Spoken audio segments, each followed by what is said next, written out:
All right, so we've looked at the EQ, and now we're going to look at the stereo imager. And I really like the stereo imager for sound design reasons. I love to use it to split up sounds into different frequency bands and then process them differently. But of course, it's meant for mastering. And the reason it's useful for mastering is because often we want a different stereo width for different frequencies. And that's mostly for me due to wide bass sounds not sounding very good, especially on headphones.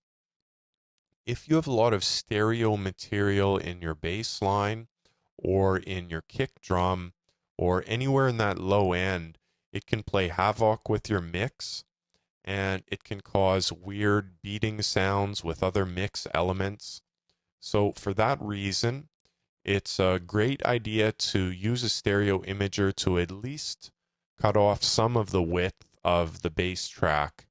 So let's start playing from the beginning, wide angle, and we'll have a listen to what it sounds like to take some of the width off of the bass elements.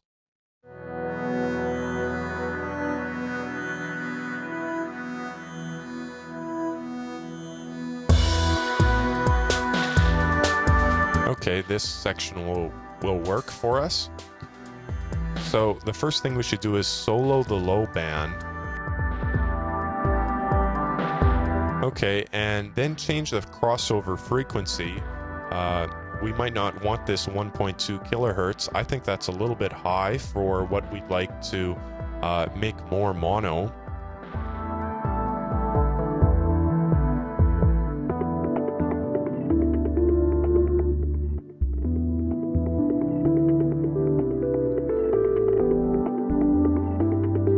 Let's say about 350 kilohertz. You can see that section isn't as wide as the section above it, the high band, but there still is quite a bit of stereo information there, or else we wouldn't be seeing any of those red LEDs on either side of the green LED. So now we can gradually turn this down to mono.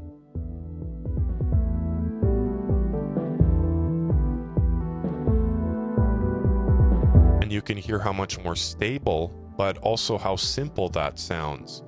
So let's hear what the entire mix sounds like with a completely mono lower band.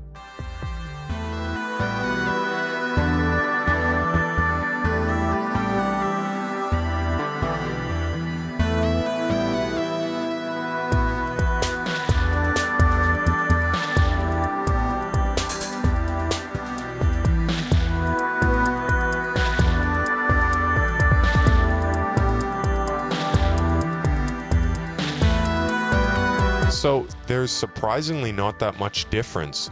There is some strong stereo content in the bass line, and I don't really want that messing up my mix. So what I'm going to actually do is just turn this down a little bit more to under 300, and then turn this up slightly so we're not completely mono in the bass line.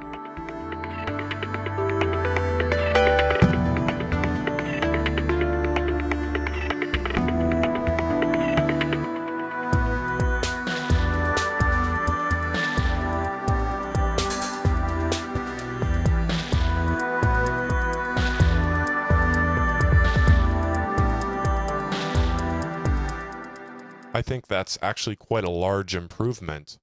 It's tough for me to give up that stereo element, especially in a great bass line, as I'm a bass player by nature. But often in a mix, you have to make sacrifices like this so that all the elements can play nicely together. And you could have done it in the mixing or tracking stage, but sometimes we get carried away. I think I got carried away with some chorus on the bass.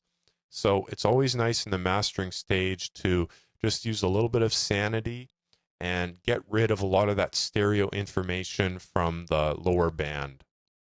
So now when we talk about the higher band, you definitely want to keep the stereo information up there. So let's just hear what it would sound like if we went mono on the high band.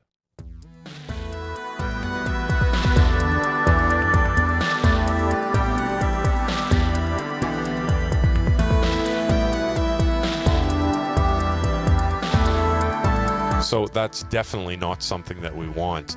In fact, we can even increase it a little bit and widen the higher band if you want.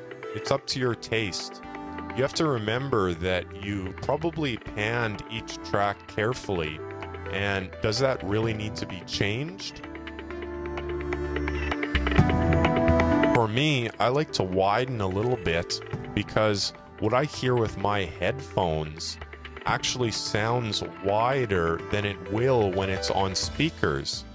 So with headphones, you hear more stereo separation since these speakers are strapped to your ears. But when you get all that crosstalk with regular speakers in a regular room, it won't sound as wide. So for that reason, I'm going to say if you're mixing and mastering on headphones, it's probably a good idea to try widening the upper band, let's say a moderate amount by around 20.